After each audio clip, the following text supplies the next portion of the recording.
We're talking about the secret things that can make ADHD worse today. And what I'll say, I mean, ADHD is awesome. And so there are really good things with ADHD. So when I say it that way, I felt like it was the best way for people to know what this call was about. But obviously, like our ADHD is great and there's really good things that aren't bad or worse. So I'm more so talking about the traits that are hard for us, right? Because we have some traits that are hard, that feel difficult or debilitating, and then we have traits that are really awesome and help us. And so I'm more so talking about the traits that are harder that maybe we could do without if we wanted to, and how things can make that worse or ADHD worse in that sense. Because I do, as you know, if you've been on these calls, like ADHD is absolutely an advantage, which is why over half of the agents in the top 100 realtors in the country have ADHD, and we're digging even more into that. So, what I'm going to talk about today is stuff that you wouldn't really think of.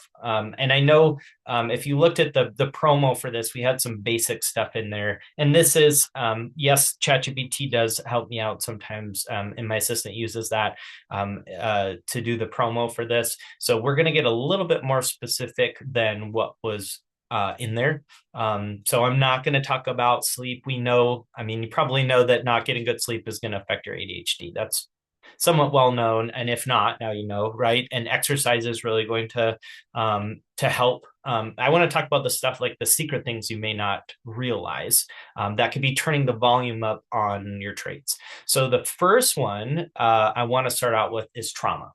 And so as a coach, I've been a ADHD executive coach now for a long time. I've been a coach for almost, well, I guess it's 8 years now, which is kind of crazy.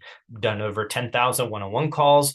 And when I take on a new client, what I'm going to do first is I'm not going to slap band-aids on stuff. I want to look at the root, because if we look at, right, the domino, if we could look at one thing that's going to make everything else easier, I want to look at that first, because we want something sustainable, not something we're going to, I mean, yes, we have accountability each week with that, but I want to look at, is there anything fundamentally that we could get some movement on that then's going to have this overall improvement really, really fast.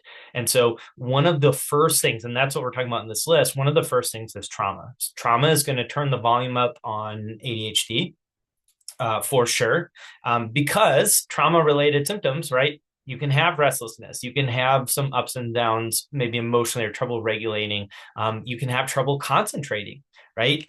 You could have I'm gonna go like hypervigilance, right? You could be scanning social situations or missing cues. You could have chronic irritability or outbursts, like impulse control stuff. You might have like difficulty sleeping, falling asleep, restless sleep. You can't rest. You can't sit down. You would have brain fog. You might go to numb out and substances or impulsive behaviors or self harm, risky behaviors, gambling. You might have unhealthy spending, right? You might have beliefs about yourself, like I'm bad. I'm not lovable, right? You might get into all or nothing thinking, which is really common with ADHD, which is like it's all good or it's all bad. Like, why start if it can't be good enough? There's so many things that can overlap with trauma and ADHD, which is why you'll see a lot of, and I think it's slowing down, but one of my least favorite myths out there is that trauma causes ADHD. It is 100% not true. The person who started that myth was Dr. Gaber Mate, who does have some really good stuff, but that was from his own team and not looking at all of the different studies from different peer-reviewed research. So he's actually retracted that ADHD is not caused by trauma. It's actually genetic. Part of the reason I think that there was that crossover, that misinformation, is because people with ADHD are a lot more likely to get PTSD. So, like, we're more likely to get PTSD because of some things about our brain, right? We take in more like stimulus, we take in more like we can get overwhelmed, we can miss some cues or think the best of people because we have a lot of empathy. We might not trust ourselves because we've been masking for so long, so we might stay in situations a lot longer than we should, right? And so trauma does not cause ADHD at all, but we are more likely to develop PTSD, and there's a lot of overlap. So I found this chart, and we had a call. If you look at my YouTube, and I had a PhD level trauma therapist come on and talk about ADHD and trauma, or the overlap with PTSD. Is it last year or the year before? So if you need that, let me know. But this was a graphic that I went over with her of the difference between the two. The stuff in that she circled red, this was hers. This she disagrees with, and this is like a high level trauma therapist. So if she circles it, it means both can have this. So ADHD and PTSD can be present in childhood, right? And then social difficulties, picking up social cues, that can happen with PTSD and ADHD, and you can have negative and rigid core beliefs about yourself and the world, and that can be both. So regardless of that, let's look at what's specific for just ADHD, right? So craving novelty and new experiences. This is how you're going to tell the difference. If someone hasn't been trained on ADHD, they don't have updated training, then sometimes they can misdiagnose you, right? So craving novelty and new experiences. You're going to respond well to a stimulant. So if you have ADHD, it's actually going to calm you and help you regulate. Whereas PTSD, it might give you more anxiety unless you have the wrong med. I have ADHD, and there's a med that gave me panic attacks, and it was a stimulant. And another one in a similar family, but a different ratio of the salts, and it calms me down. So that can happen sometimes. Difficulty taking turns, waiting, and more impatience, more visual oriented learning, the hyper focus ability. We might interrupt others, that kind of stuff. Whereas PTSD, right? It's presence of a traumatic event or complex PTSD, which is something that happens consistently over time. You might avoid certain behaviors or areas. Stimulant's going to cause more anxiety. You might have intrusive memories or flashbacks. So intrusive memories are different than intrusive thoughts, right? So intrusive memory is going to be stuff from the past that you don't want to think about. Intrusive thoughts, which are common with ADHD, would be all of a sudden thinking, what if you ever had that where you're looking over like a balcony and you have that intrusive thought of jumping, but you don't want to jump, right? And you look over and you're like, oh my gosh, like in your pin in your stomach, or when you're driving a car and you might drive it, it's something that you don't want to happen that like gives you stress or dopamine, even though you don't want it. It's something that's not in alignment with what you really want. And it's more future based or the moment, not the past. At PTSD, you're going to have a heightened startle response, more hypervigilance, and you're going to be hypervigilant during social encounters, but not like you're trying to wonder if you're missing cues. More so, you might be paranoid, or trying to like pick up if somebody's trying to trick you or things like that. And then you can see all the stuff they have is the same, right? Irritability, restlessness, impulse control, working memory issues, like attention, concentration, forgetfulness. I mean, there's all kinds of stuff. So we'll put this graphic in the email, but you can see how much overlap there is. And the reason I say that this could be making it worse is because I see this all the time when I get a client, because I have a mental health background and I know they have trauma because sometimes I can feel it, or we talk about it. And when they do trauma work with a therapist, right, not with a coach, I'm going to refer them out. You can see some of the stuff start to ease up. So if you have trauma and ADHD and you haven't done a lot of trauma work, or you haven't found the right therapist and you think, oh my gosh, like, is it ever going to get better? This is so hard. This might not be the baseline of your ADHD. This might be a whole sprinkling of trauma that's turned the volume up on all of your traits. And maybe it's not, the perfect routine or the perfect plan or the perfect or whatever. Maybe it's like really deconstructing and unpacking some of the trauma in your brain, which is going to then help you just regulate a little bit more. Yeah. So this middle one is everything that has both in that. And so if you have these, right, the volume's going to turn down on these, and then these are going to go away. And then you'll just be in this fun part where you're just craving novelty and new experiences, and you have trouble taking turns, maybe, and you hyper focus. So that's why that's important. So if you have trauma, it can make a huge difference, and you want to make sure to get the right one, right, and not flood your system. And lastly, I'll say that as someone with ADHD who's learning based, who likes to get to it, let's get this done, let's heal. If you go too fast in trauma work, you can flood your system and re-traumatize yourself. So you want to have a therapist that can help you pace, where you're not flooding your system, and that's where healing is, or you're going to get your nervous system all kind of worked up again. So trauma and ADHD, can definitely turn the volume up on things, and it's something that can be improved and really helped. So then number two, and this is also something that not a lot of people think of that has a huge impact, is allergies. Who knew about that? Allergies. Did you know that allergies can have a huge impact? It's so wild. So they're doing more and more research about our actual biology of a neurodivergent person, and they're finding a huge correlation between what's called mast cell activation syndrome and neurodivergence, whether it's ADHD or autism. So mast cell activation syndrome. Who's heard of that before? It's or histamine intolerance can also be something as well. So what, and I have mast cell activation syndrome, by the way. So this is the formal definition. So it's an immunological condition where mast cells inappropriate release excessive chemical mediators. So it's basically like the way our histamine is regulated. We can have an excess of that.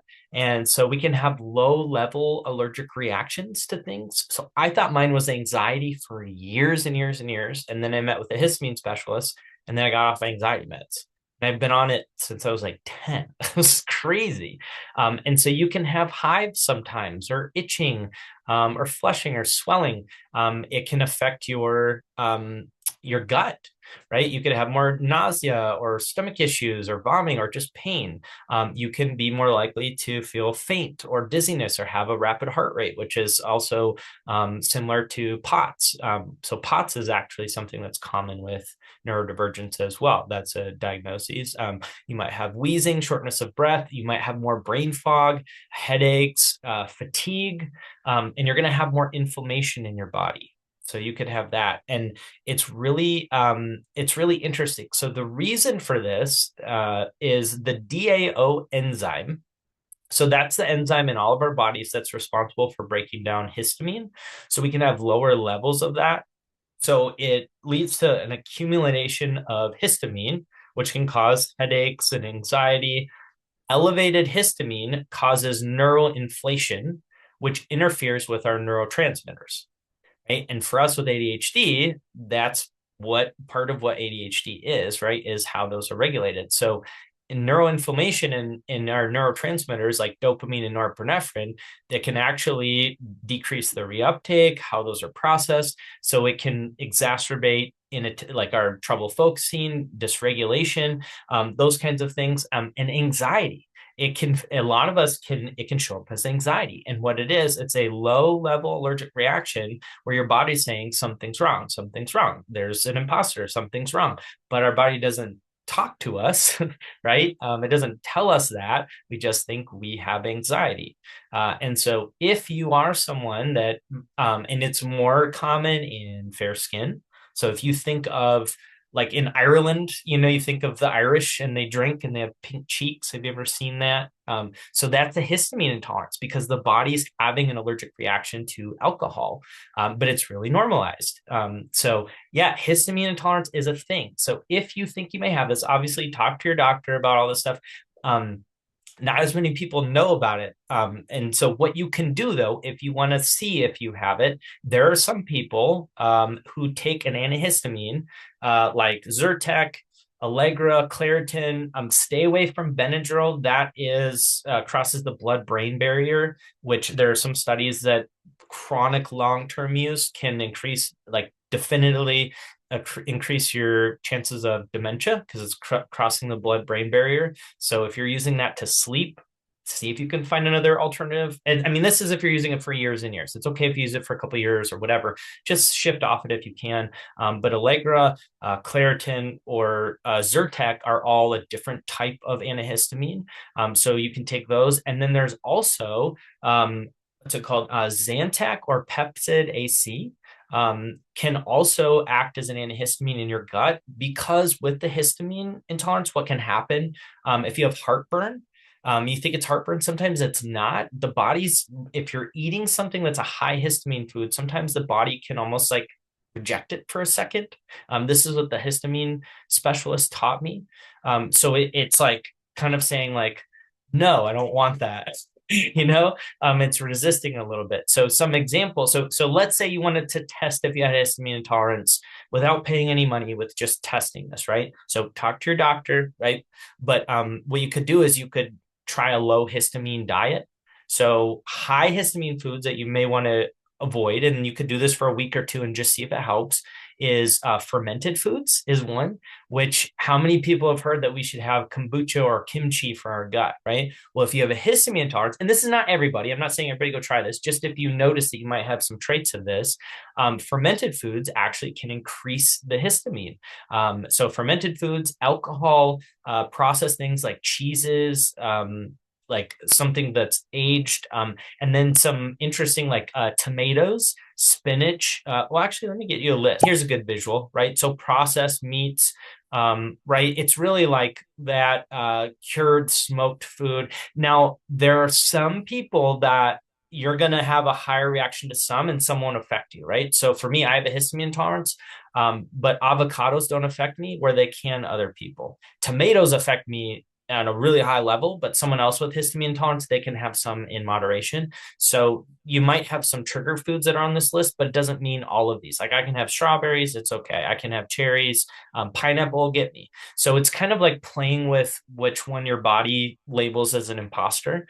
But yeah, like you can see eggplant is one for some people, mushrooms, spinach is a big one for some, sauerkraut, dairy, those kinds of things. So again, you can kind of play with them. So what you could do if you want to test it, you could eat lower histamine for a week or two, and you could take a antihistamine, right? The Zyrtec, Allegra, the one in the different class in the Benadryl, and then you could take like a Pepcid AC or a Zantac, as long as it's okay with your doctor. Do that for a couple weeks and see if your focus and your brain fog and your anxiety get better, because they could if you have that. Right. So if you don't know about this, you've probably never heard of this before, and which is why a lot of us don't know. And it's on my list for secret things because this changed a lot for me. So yeah, allergies. It's really, really interesting. The other one, and some of you know about this, some of you don't, is certain nutritional deficiencies. And if you, I say this as much as I can, vitamin D, if you have low vitamin D levels, that can affect you at a pretty high level. And the reason I say it so much is because statistically, most of us do. Most of us do have low vitamin D. And some of the signs, if you might have low vitamin, and this is, again, neurodivergence, as we're researching the body and the nervous system, they're finding almost everyone tests low on vitamin D. So you very likely need a supplement. And if you don't have it, if you have low vitamin D levels, and the specialist I met with, and again, talk to your doctor, says you should have a score of at least over 50. So if I'm not on a supplement, I'm always around a 30 or 25. And one of the biggest things for me, if I have low vitamin D, is low energy. I'm just exhausted. I'm not sleeping well. I'm always so tired and depressed. So I might have sadness, depression, a lot of irritability. I'm more likely to get sick. Infections can take a little bit longer, wounds to heal. Might have a little bit more hair loss. Chronic aches like in my joints or my back, muscles. And these are all the list I'm reading off as well. And so, yeah, like irritability can happen as well. And so you can get it outside. You can also take a supplement as well. Like muscle cramps are common as well, mood changes, things like that. But if I have really, really low energy and I'm chronically depressed and there's not a reason for that, then I usually check vitamin D. So that's one as well. Another one is B12. So that's a common one. What's wild with this, because we've had memory stuff sometimes, like we can experience that, is that people who were like some people were diagnosed with dementia who actually had low vitamin D B12 levels and then got on a supplement and then they didn't have dementia. Like that's how much it can affect us. It's kind of wild. So that's something else that you really want to get just watch, is vitamin D, B12, and just get your blood work done and make sure that's happening. So another one, this is a really, really big one, is hormones and thyroid. So hormone imbalances can absolutely increase ADHD symptoms. It's one of the like two most common times that women actually get diagnosed.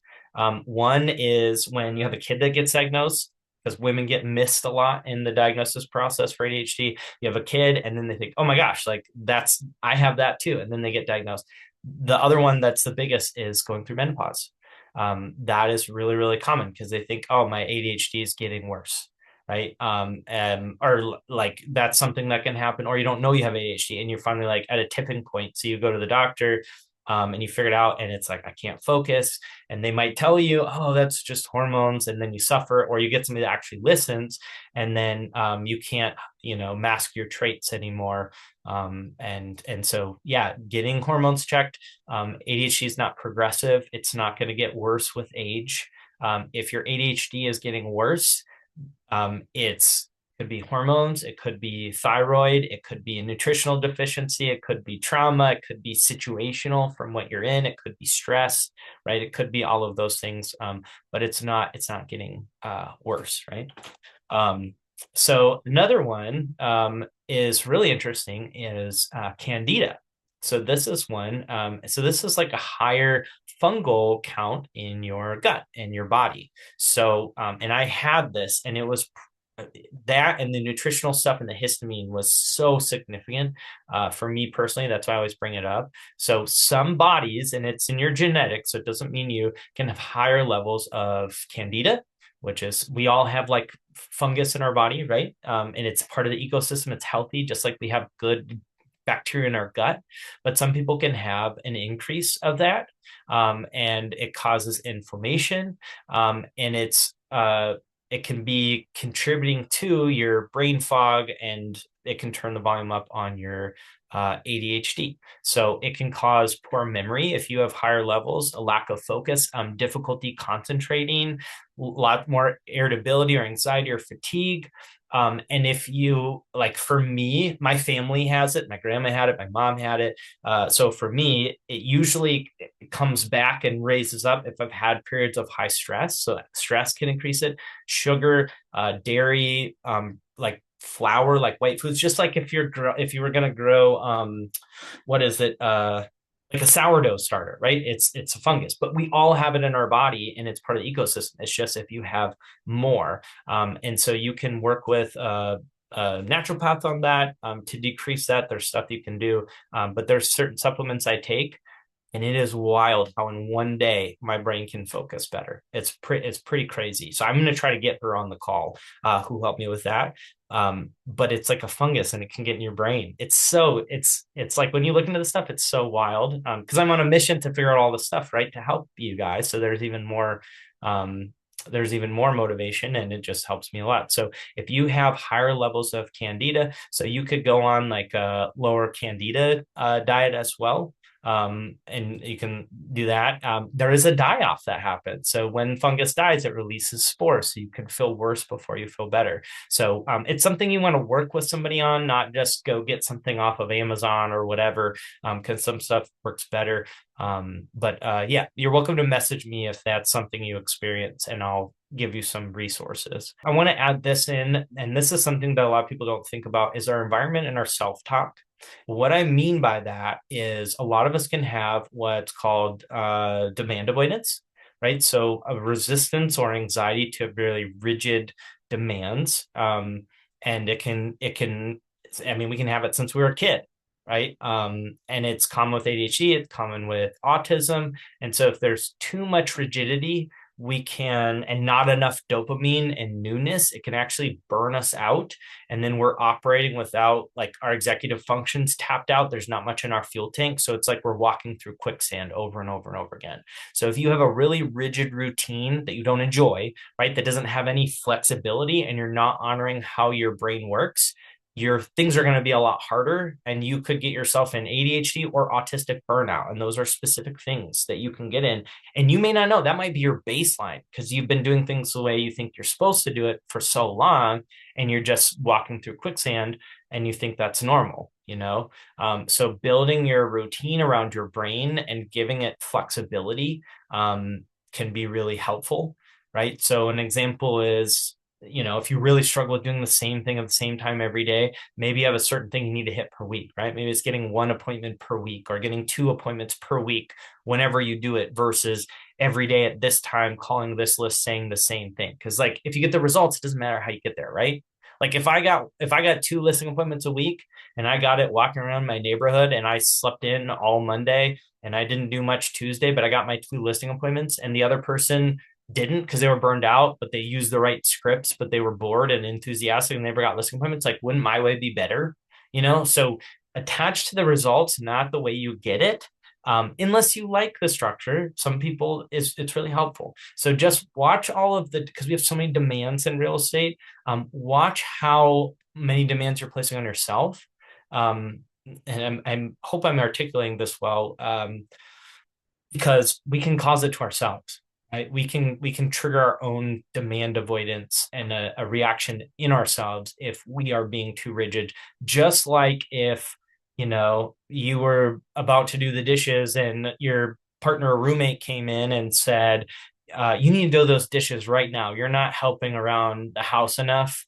I've been stressed, I need you to do them right now, right? Like a lot of us would probably be like, ugh, like instead of because it's a demand, and that can actually trigger like anxiety in us. And they're looking at whether that's environmental or that's biological, but we're not able to regulate when we're put in a box, and that can be a scary thing for a neurodivergent person because if we get bored or dysregulated, or we don't have dopamine, we can feel sick. We can get so bored or so understimulated we feel sick. It's pretty wild. And so yeah, if you're putting all of this pressure and rigidity on yourself and you're burned out and tired, it's going to make it worse.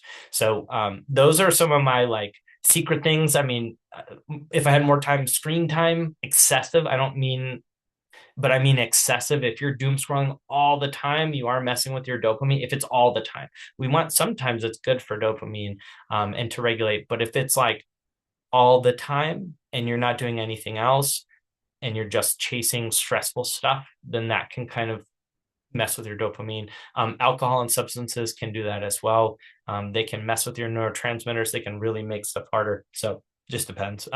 Cool. All right. Well, thank you for being here. This is always just such a joy to be here and to do this research. I'm definitely a nerd and to just meet everybody. So let me know if you need anything and check out our group if you want more. We do an hour call every week. We have a body double session that we do every week. It's really awesome. So yeah, join us on that. So all right, well, we'll talk to you next week and yeah, have a wonderful day.